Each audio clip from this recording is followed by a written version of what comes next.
சற்று முன் வெளியே இருக்கக்கூடிய முக்கிய அறிவிப்பு. தமிழகத்தில் ரேஷன் கடையில் பாமாயிலுக்கு பதிலாக இனி கடலெண்ணெய் மற்றும் தேங்காய் எண்ணெய், நல்லெண்ணெய் கொடுக்கறதாக தற்போது அறிவிப்பு வெளியே இருக்கு.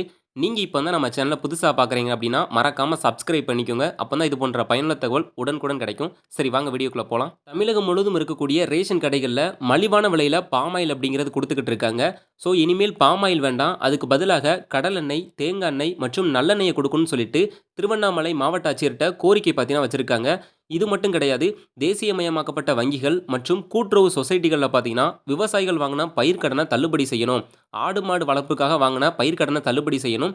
கூட்டுறவு சொசைட்டிகளில் விவசாயிகள் வச்சிருக்கக்கூடிய நகைக்கடனையும் தள்ளுபடி செய்யணும். நீண்ட கால விவசாய கடனையும் தள்ளுபடி செய்யணும். தென்னை மரங்கள் மற்றும் பனை மரங்கள்ல இருந்து கல்லை இறக்கி விற்கிறதுக்கு தடை அப்படிங்கிறது வச்சிருக்காங்க. இது தமிழக அரசானது முற்றிலும் நீக்க வேண்டும் அப்படின்னு சொல்லியிருக்காங்க. ரேஷன் கடைகளில் இனி நல்லெண்ணெய், தேங்காய் எண்ணெய் மற்றும் கடலெண்ணெய் இதை பார்த்தீங்கன்னா மலிவு விலையில கொடுக்கணும் அப்படின்னு சொல்லியிருக்காங்க. இவ்வளோ விஷயங்களையுமே திருவண்ணாமலை மாவட்ட ஆட்சியரிடம் விவசாயிகள் கோரிக்கையா வச்சிருக்காங்க. சரி, இதை நாளைக்கே எல்லா ரேஷன் கடையிலையும் அமல்படுத்திடலாமான்னு கேட்டிங்கன்னா அதுக்கு சாத்தியம் கிடையாது. ஏன்னா பாமாயிலை பொறுத்தளவு மலேசியா, இந்தோனேஷியால இருந்து கப்பல் கப்பலாக இறக்கிக்கிட்டு இருக்காங்க. நம்ம ஏரியாக்களில் கடலை அல்லது எள்ளோட உற்பத்தி இவ்வளோ தூரம் கிடையாது. அரசு நேரடியாக விவசாயிகளிடமிருந்து கொள்முதல் செஞ்சு செக்கு ஆட்டுறவங்களை ஊக்கப்படுத்துனாங்க அப்படின்னா 3 வருஷத்துலேருந்து 5 வருஷத்துக்குள்ள ரேஷன் கடைகளில் இது மானிய விலையில் பார்த்தீங்கன்னா கொடுக்கலாம்.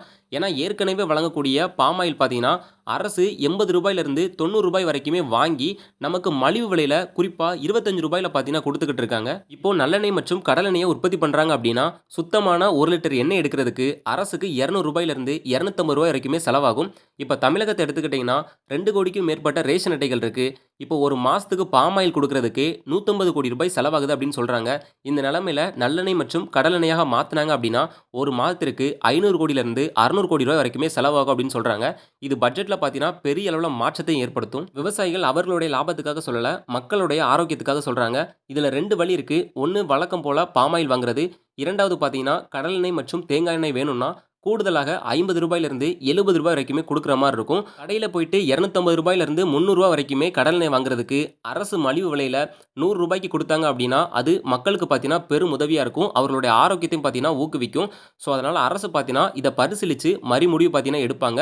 ஸோ நம்ம பொறுத்திருந்து பார்க்கலாம். காலங்காலமாகவே ஏற்கனவே பார்த்தீங்கன்னா பாமாயிலுக்கு பதிலாக தேங்காய் எண்ணெய் வழங்கணும் அப்படின்னு சொல்லிட்டு ஒரு பக்கம் பேச்சு போய்கிட்டு இருந்துச்சு. பட்ஜெட் ப்ராப்ளத்தினால அதை அப்படியே நுப்பாட்டினாங்க. ஸோ இனி வரக்கூடிய காலங்களில் தேர்தல் வாக்குறுதியாகவும் மாறலாம். இல்லைனா அரசு பார்த்தீங்கன்னா இதை ஒரு திட்டமாகவும் கொண்டு வரலாம். ஸோ பொறுத்திருந்து பார்க்கலாம். இது விவசாயிகளுக்கும் லாபம் மற்றும் மக்களுக்குடைய நலனும் பார்த்தீங்கன்னா ரொம்ப பெரிய அளவில் உயரும். ஸோ அப்படி ஒரு வேளை தகவல் வந்துச்சு அதெல்லாம் நீங்கள் தெரிஞ்சுக்கணும் அப்படின்னு நினச்சிங்கன்னா நம்ம சேனலை சப்ஸ்கிரைப் பண்ணிக்கோங்க. மத்திய மாநில அரசு கொடுக்கக்கூடிய நலத்திட்டங்கள், இலவச உதவிகள்லாம் நீங்கள் தெரிஞ்சுக்கிறதுக்கு நம்ம சேனலை ஃபாலோ பண்ணலாம். வீடியோ பிடிச்சிருந்தா லைக் பண்ணி உங்களுக்கு தெரிஞ்சவங்களுக்கு ஷேர் பண்ணுங்கள். நன்றி.